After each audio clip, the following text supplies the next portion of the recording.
Boa tarde, mais uma vez. Um prazer estar aqui com vocês para um painel que alegra demais e faz o coração vibrar diferente. Acho que tem muito para ser falado aqui, um case muito bacana que a gente vai compartilhar com vocês, de um cliente muito querido, que é a Solvi, mas principalmente que tem muito alinhamento com o nosso propósito, com a nossa razão de existir, que é a democratização do acesso a serviços de saúde mental. A gente falou bastante, Fábio e eu falamos hoje na abertura, do quão importante é a gente encontrar formas de fazer com que as pessoas possam, de fato, acessar serviços de educação emocional, para que elas possam ser sensibilizadas sobre o tema e que elas possam chegarem profissionais qualificados e serem atendidos de uma forma muito humana e acolhedora. E eu estou aqui com a Priscila Lopes, da Solvi, nossa cliente, para falar um pouquinho de como isso está sendo feito dentro da Solvi. Vocês tiveram a oportunidade de assistir um pouquinho, né, do vídeo institucional da empresa. Pri, muito obrigada por estar aqui, obrigada pela confiança na Vitude, por ceder teu horário na agenda para estar aqui conosco, batendo esse papo. Eu queria que você começasse se apresentando. Quem é você? Né? O que você faz na Solvi? Qual o teu papel lá dentro? E quais foram os teus desafios nesses 2 anos de pandemia? Bom, primeiro agradecer imensamente esse convite. É uma satisfação poder representar o Grupo Solvi nesse painel com um tema tão relevante que é a saúde mental. Eu pude acompanhar o evento desde ontem. E a gente fica muito empolgado e, ao mesmo tempo, esperançosos de ver que a gente está promovendo uma discussão e um debate e uma conscientização sobre a saúde mental. E acho que nunca foi tão essencial falar disso. Então, começando a falar de mim, eu sou a Priscila, tenho 8 anos de atuação no Grupo Solvi, mas tenho 17 anos que eu atuo na área de recursos humanos e iniciei minha trajetória numa grande empresa também, de um outro segmento. Já são 17 anos aí passando pelas áreas de treinamento, recrutamento e seleção, desenvolvimento humano. E eu me apaixonei pela área de recursos humanos porque eu tive uma gestora inspiradora que ela me falou o seguinte: para você trabalhar em RH, você precisa ou ser do povo ou gostar de povo. Se ela estiver assistindo isso, ela vai se emocionar com essa minha fala, porque me emociona falar isso, porque a gente precisa, de fato, ter esse cuidar das pessoas como um propósito. Então, eu fico realmente muito feliz com esse convite de estar aqui, de poder compartilhar o nosso case, porque, de fato, é um case de sucesso, sim. E eu acho que o nosso vídeo ele mostra também o que é a nossa essência. Quando a gente fala que nós somos ESG na prática, a gente consegue comprovar isso porque é o nosso core. Uhum. Nós fazemos isso há muito tempo, antes dessas siglas se tornarem famosas, né? A sigla se tornar famosa. Porque isso é muito da nossa essência mesmo, é o que a gente faz, né? Então, cuidar do meio ambiente...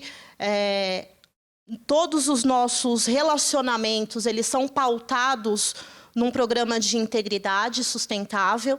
Então, como a gente se relaciona com as pessoas, com os clientes, com os nossos colaboradores.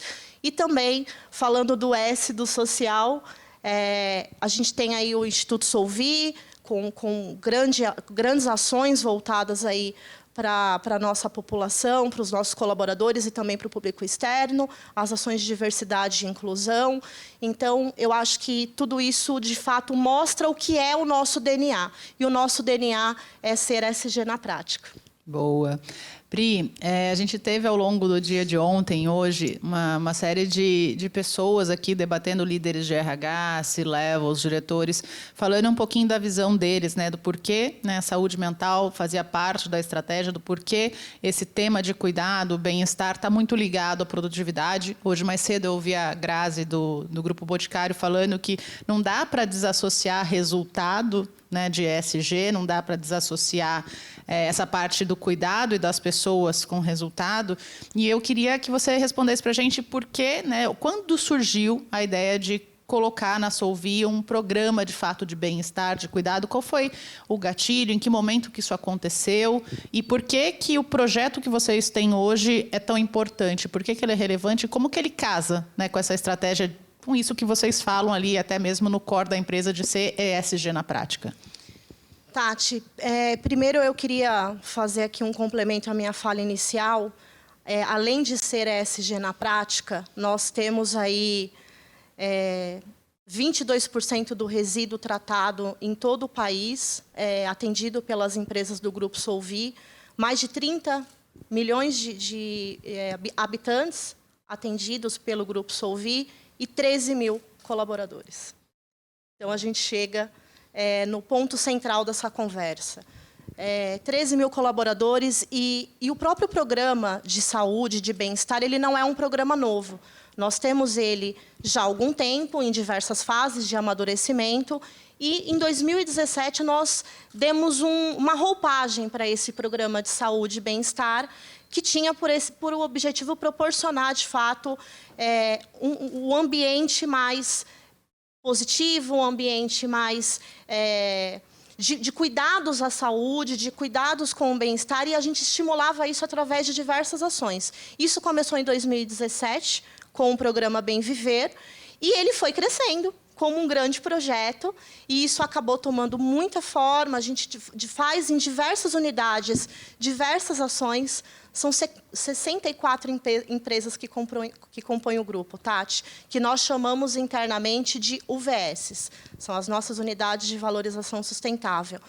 E a gente, de fato, sabe que abranger 13 mil pessoas com um padrão é algo que tem que mobilizar muitas pessoas. Então, as unidades fazem diversas ações pontuais voltadas para a saúde, e a gente resolveu empacotar tudo isso, digamos assim, mas colocando uma identidade, colocando um propósito. E aí a pandemia nos trouxe também uma reflexão sobre a saúde mental. Então, nós tínhamos já um programa que pensava em saúde física, em ergonomia, lesão, toda a preocupação com a estrutura mesmo física dos colaboradores, de zona de aquecimento. E nós identificamos ali, de fato, uma oportunidade de trabalhar a questão da saúde mental. E é curioso falar isso para vocês, eu acompanhei ontem alguns painéis também aqui, e a gente falava muito desse patrocínio da alta administração. Sim. E eu tenho muito orgulho de falar que isso partiu também da alta administração. Essa demanda ela veio através do nosso comitê de pessoas, que é composto por membros do nosso conselho de administração, e nós fomos buscar uma empresa que pudesse nos apoiar nesse aspecto de saúde mental. E a gente começou essa conversa em abril do ano passado. Eu lembro muito bem de cada detalhe das nossas primeiras interações, como foi. E nós não queríamos, Tati, uma empresa que tivesse uma solução de prateleira. Sim. E por isso que a Vitude se tornou a empresa aí escolhida por nós e validada por nós. A gente precisava de um modelo de trabalho, de um benefício, na verdade, que pudesse trabalhar tanto os aspectos de conscientização e a plataforma em si, do acesso à saúde mental, que parece algo tão distante, pensando no nosso público operacional, que compõe aí mais de 80% da nossa base de colaboradores. Então, quando a gente fala da democratização do acesso à saúde mental, a primeira coisa que me veio à cabeça é como atingir o público operacional que a gente tem. E esse é um trabalho que nós ainda estamos fazendo, né? A gente, de fato, colocou a plataforma da Vitude para funcionar em setembro do ano passado, e eu até tenho falado isso com o time da Vitude, a gente ainda está nessa fase de onboarding. Sim. Porque é um trabalho de conscientização diário para que a gente quebre os tabus que a sociedade, de uma forma geral, tem em relação ao tema.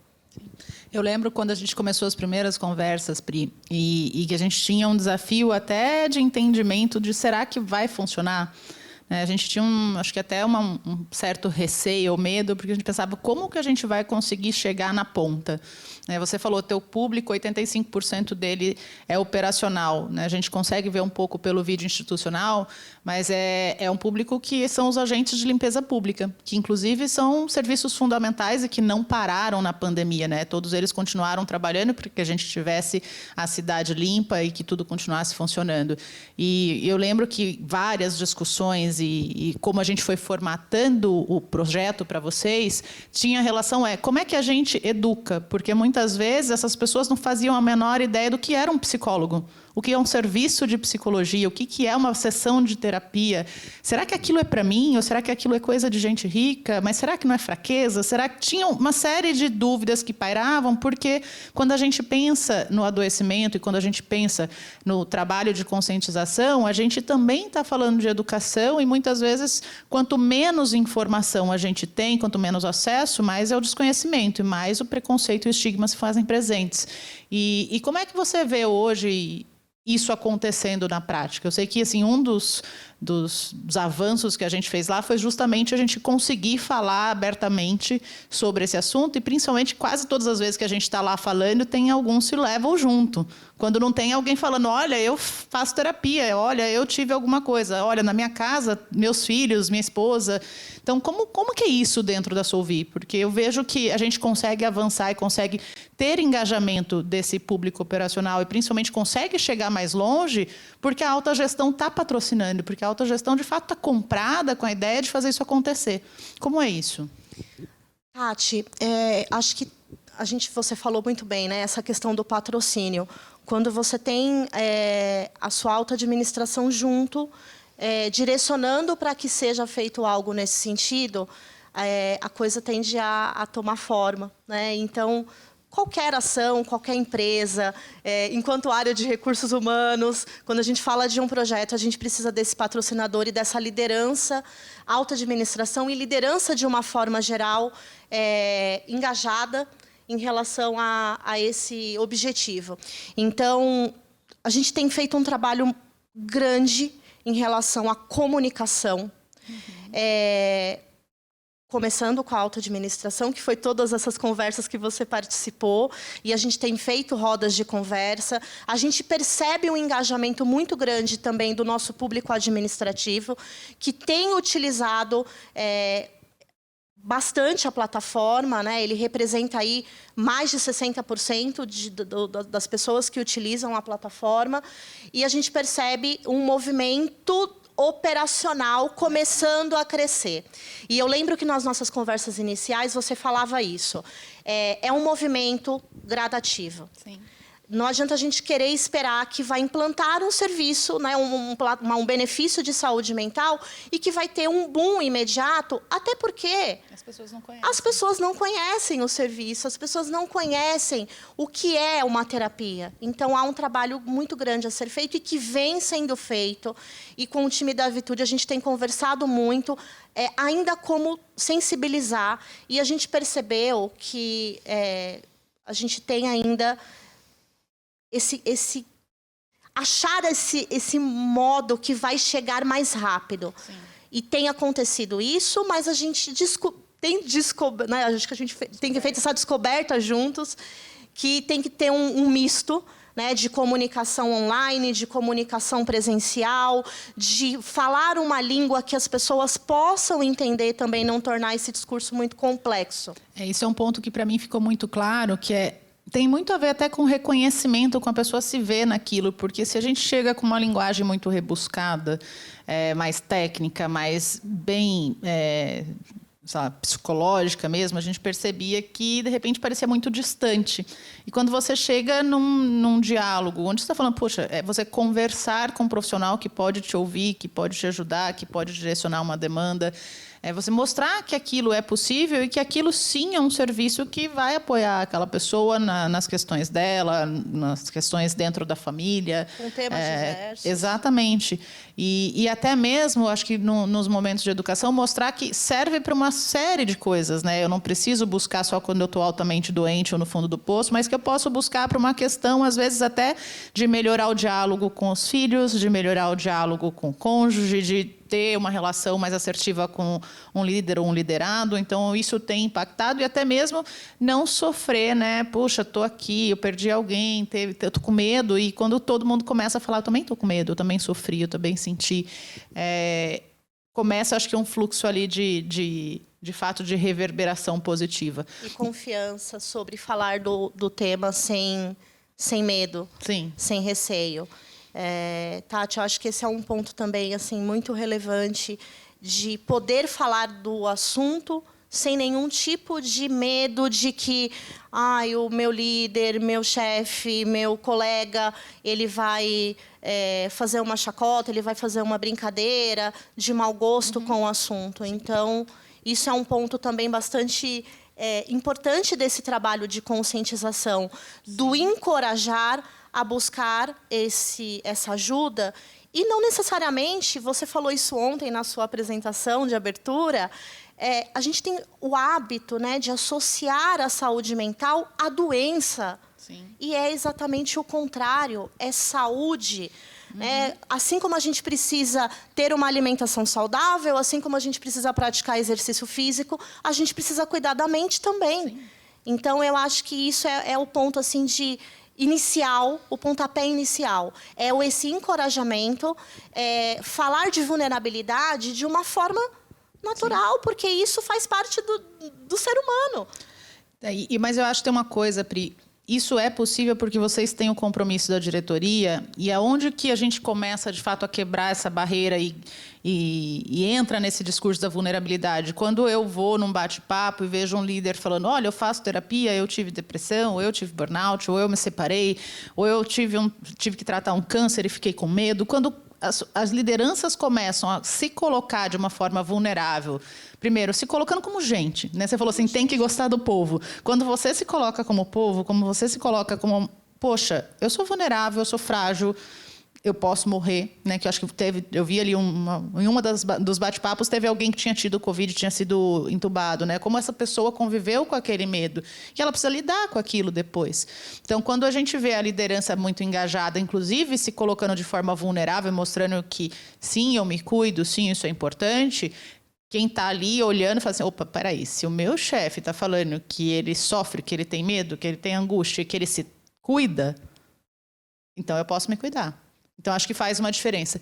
E eu queria aproveitar esse gancho do exemplo da liderança e eu queria te perguntar uma coisa que é bem comum, e eu acho que eu fiz essa pergunta até para o Juliano ontem com outro viés, né, que é o CEO da Telha Norte. A gente vê muito um desafio dos times de RH, dos times até de saúde, em convencer a alta liderança da importância do tema. Isso é bem, bem latente. Às vezes eu tenho uma área de cuidado, às vezes eu tenho uma área de benefícios, até uma área de employer branding, que é o sponsor, o patrocinador, assim, que quer muito implementar um programa, quer muito dar um pontapé inicial em alguma coisa nesse sentido, mas que enfrenta ali a dificuldade, às vezes, de ter uma aprovação de um CFO, de um CEO.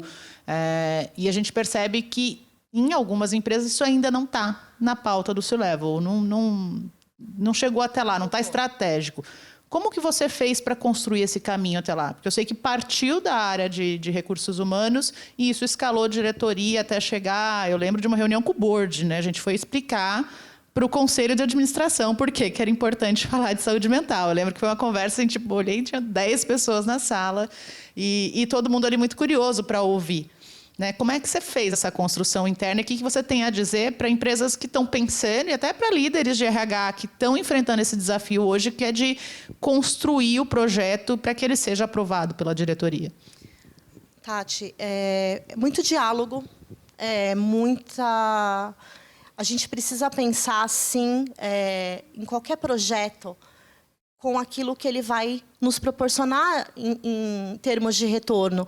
E, às vezes, para os RHs, é difícil, né, e de uma forma geral, falar disso, falar estrategicamente de resultado em qualquer projeto. Sim. Não é de saúde mental, não é de...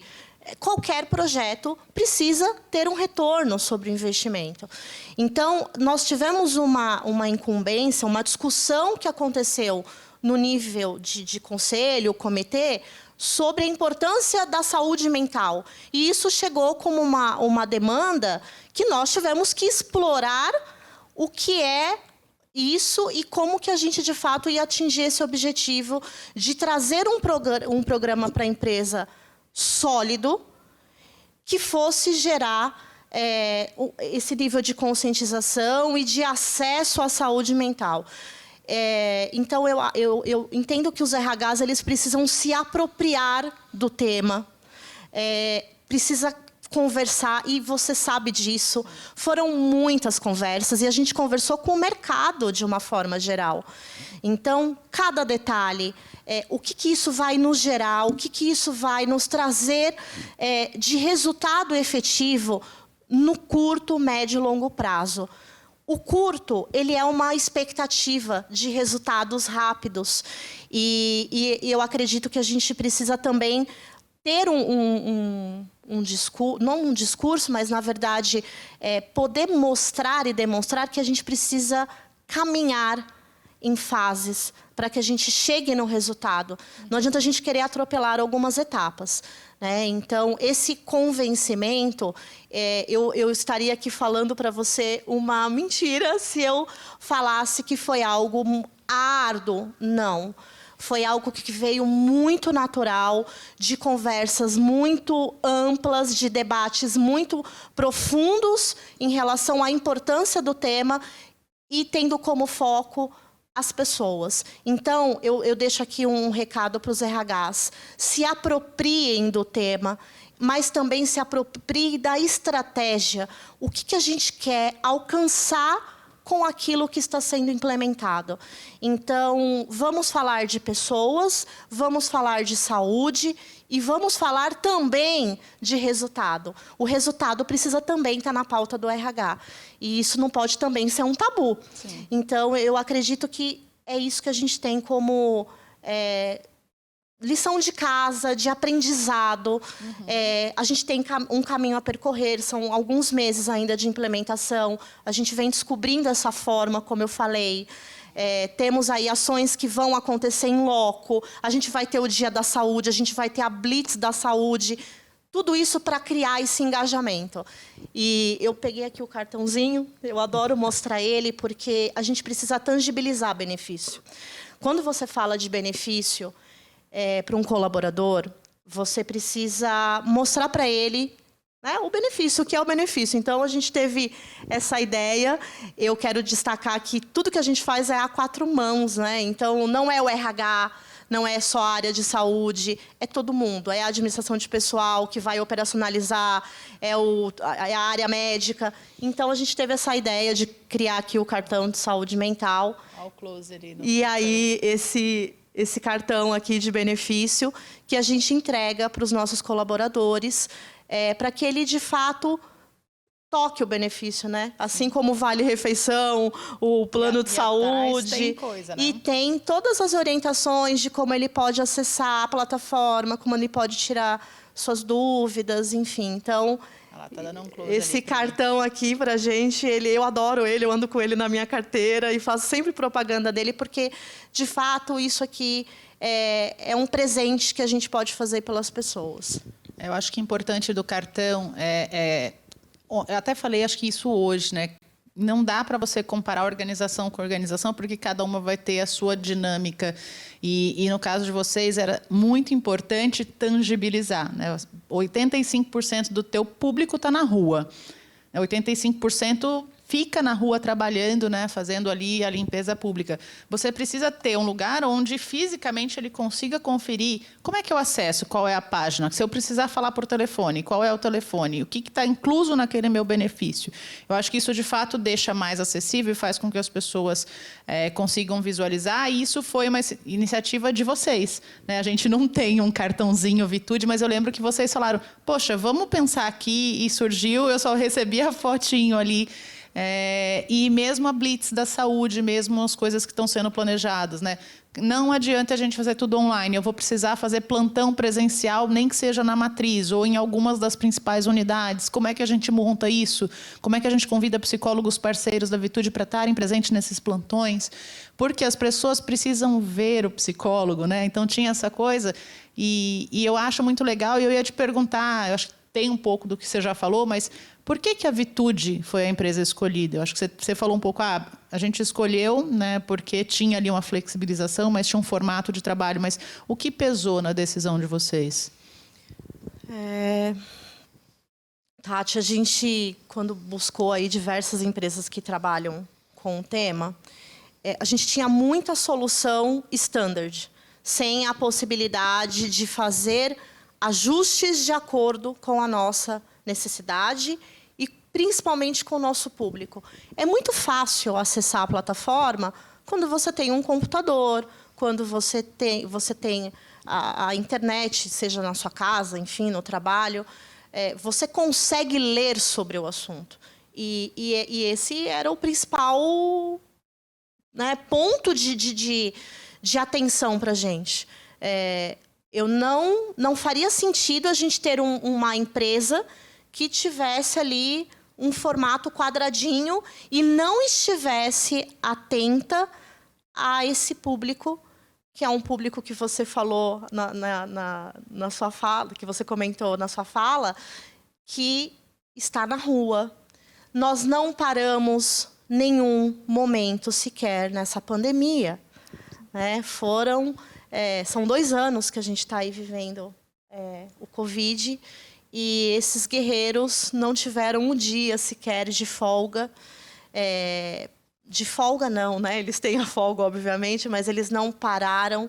E, muito pelo contrário, a questão do orgulho do pertencer. Quem é esse agente ambiental, o time que trabalha em nossos aterros e sabe que a questão da nossa empresa é uma questão de saúde também, né? De saúde pública. Então, eles se mantiveram firmes, engajados, e a gente precisa fazer esse movimento também de ir até eles. Nós temos colaboradores que trabalham na varrição, que eles ficam externos, eles não vão para a garagem, eles ficam em alojamentos. A gente precisa ir até eles. A gente precisa ir fazer a blitz presencial.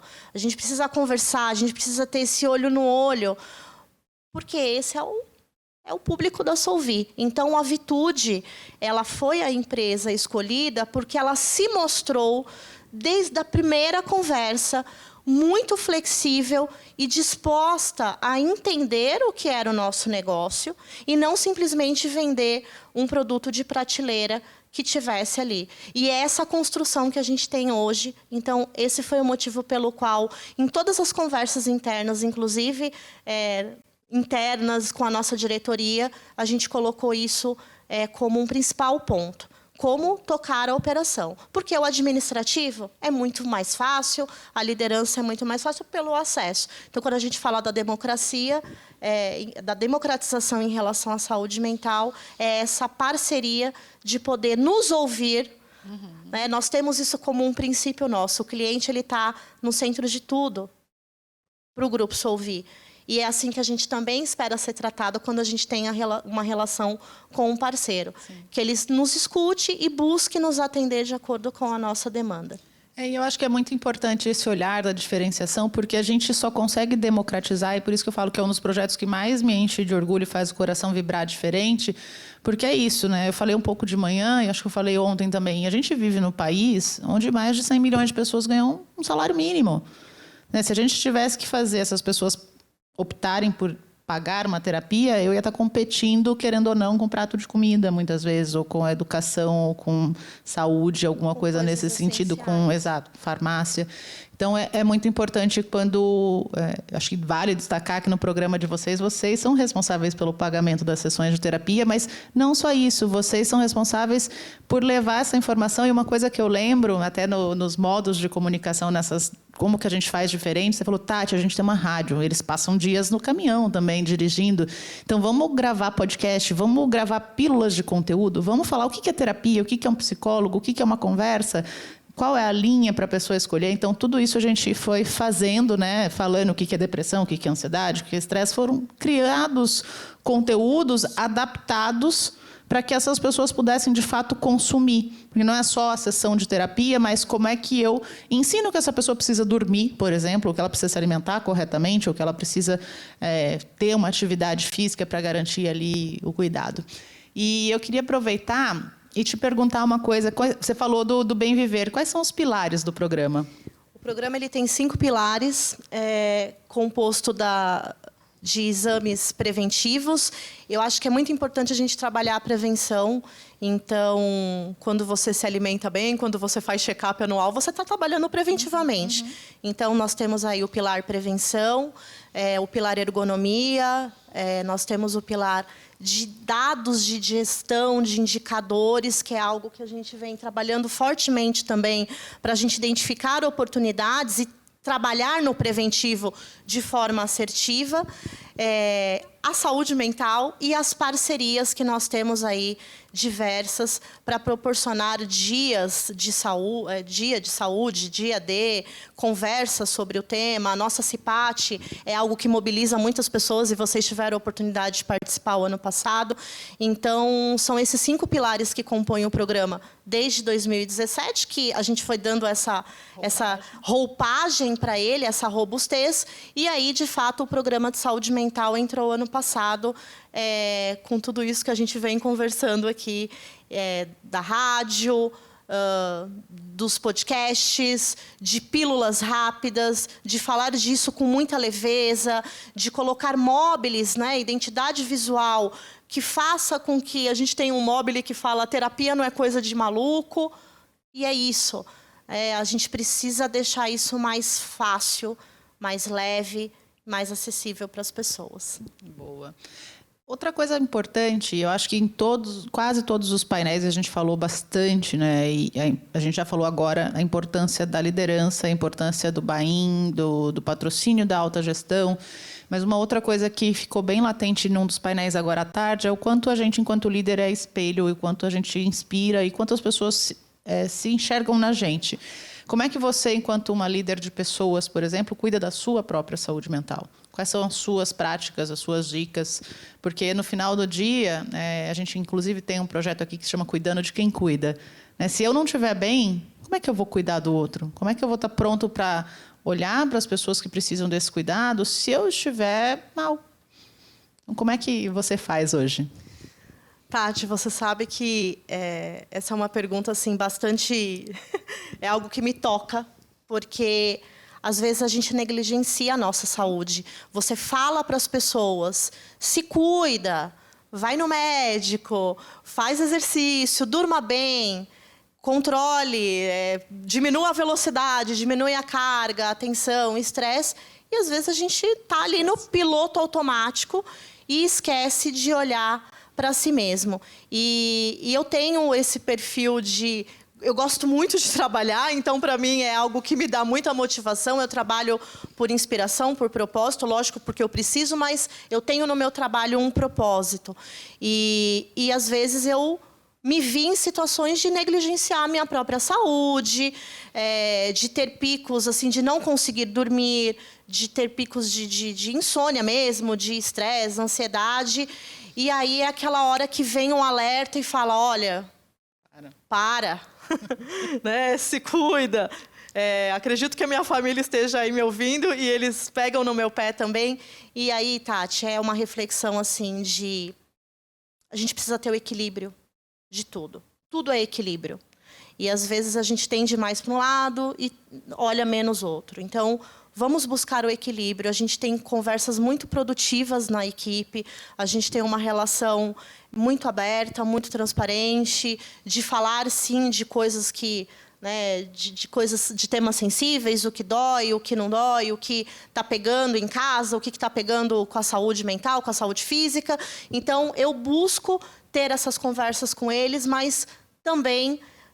vou dizer para você que mais atenta nos 2 últimos anos, em função de tudo isso que a gente está vivendo, gatilhos ali que dispararam, e eu falei, opa, eu também preciso cuidar de mim, eu preciso cuidar dos meus limites, e aí cada um vai ter o seu limite. Então, eu sabendo quais são os meus, eu tenho procurado me atentar a eles. E tenho um orgulho muito grande de, hoje, poder dizer que eu faço terapia. Eu tenho uma formação em ADM, eu não sou psicóloga, sempre trabalhei em RH, em recursos humanos com psicólogos, né, com times de ADM, de psicologia, mas sempre tive psicólogos por perto.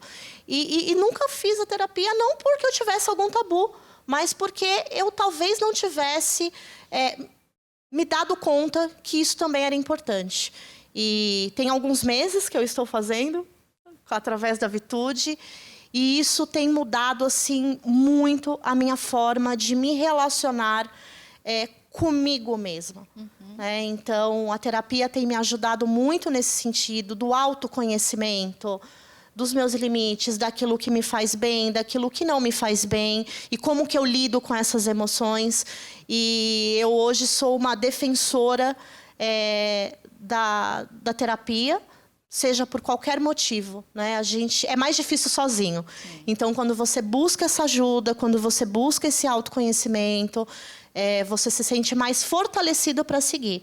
Então, hoje eu sou um exemplo, posso falar isso com muita tranquilidade e sem nenhum tipo de constrangimento em falar que eu faço terapia, e acho que isso vem modificado a minha vida e a minha forma de lidar com o mundo, de uma forma geral. E muito legal ouvir você falando que estou fazendo terapia agora, né? Nunca tinha feito, nunca tinha identificado a necessidade, e me vem à cabeça aqui que você está fazendo por uma busca pessoal, diferente da grande maioria das pessoas que ainda hoje, quando chegam no consultório de um psicólogo, chegam à primeira sessão de terapia, estão em busca de um tratamento. É uma coisa que a gente fala bastante aqui, a importância de promoção e prevenção. Por que eu não olho antes de adoecer? Por que eu não me cuido? Por que eu preciso estourar a corda, né? Porque se eu estou olhando ali, eu sei que é transformador, eu posso conseguir reconhecer os limites e não exagerar. Então, acho muito bacana quando você traz, porque mostra que também é uma possibilidade de cuidado, como é a atividade física, como é a gente fazer uma dieta, ter uma alimentação regular, né, equilibrada. Então, também é um hábito saudável de vida. E aí a gente está quase caminhando para o final aqui, Pri. Uma das perguntas que sempre surge, né, de quem está nos assistindo é sobre como você mensura o sucesso de um programa como esse. Então, se você pudesse compartilhar, quais são os indicadores que você mede? Você falou dos 5 pilares do bem viver. O que você olha? É absenteísmo? É dias perdidos de trabalho? É turnover? Pesquisa de clima? Quais são os principais indicadores que estão ali alimentando a parte de dados, que é o que você falou que é um dos pilares, inclusive? Tati, essa parte de indicadores, nossa, é algo muito consistente, que acontece, inclusive, antes mesmo de 2017, a forma como a gente olha os números, o próprio turnover e quais são as principais causas desse turnover, de identificar qual é esse perfil de gente que não fica e por que não fica, olhar isso com muita densidade mesmo, ter esse diagnóstico preciso, e eu posso te afirmar que hoje a gente tem isso na ponta da língua. A gente olha as horas extras, a gente olha o banco de horas, a gente olha o absenteísmo, a gente olha clima, e agora, com mais profundidade também, o absenteísmo. Então, esse conjunto, né, esse painel de indicadores que a gente vem já monitorando há um tempo e cada vez mais buscando identificar a causa raiz de cada um desses indicadores, isso faz com que a gente consiga tomar decisões direcionadas e assertivas. Os planos de ação precisam ser assertivos. E quando você fala de um indicador, normalmente você está com o retrovisor, você está olhando o que já aconteceu. Né? Então, a gente precisa, de fato, ter muita consistência nessa análise para que você consiga agir, né, assim, pensando naquilo que já te deu de informação passada. Então, é tudo isso que a gente consegue mensurar já, que hoje está também atrelado ao bem viver. Então, são indicadores de pessoas, de uma forma geral, que é um painel que a gente tem ali mais de 12 indicadores, e que a gente vai ampliar isso aí, que vai chegar nos 20 esse ano, com outros temas também de ESG. E hoje, com a Vitude, a gente tem mais indicadores também para nos ajudar a olhar principalmente a questão do absenteísmo, atrelado a um outro BI que nós temos que olha a questão de utilização de plano, onde mais a gente tem doenças, né, ocupacionais, e isso, lógico, respeitando o sigilo médico. Existe uma equipe médica que analisa isso, não é o RH apenas, né, porque a gente consegue enxergar parte da informação, a outra parte é médica, em função do sigilo. Então, a gente consegue olhar, eu diria que para você, 360.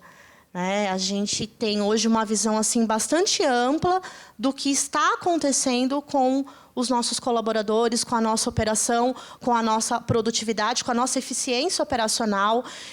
Então, tudo isso compõe as nossas análises. Eu estou aqui falando como recursos humanos, mas a gente tem toda uma área também que olha ali o negócio em si. Né?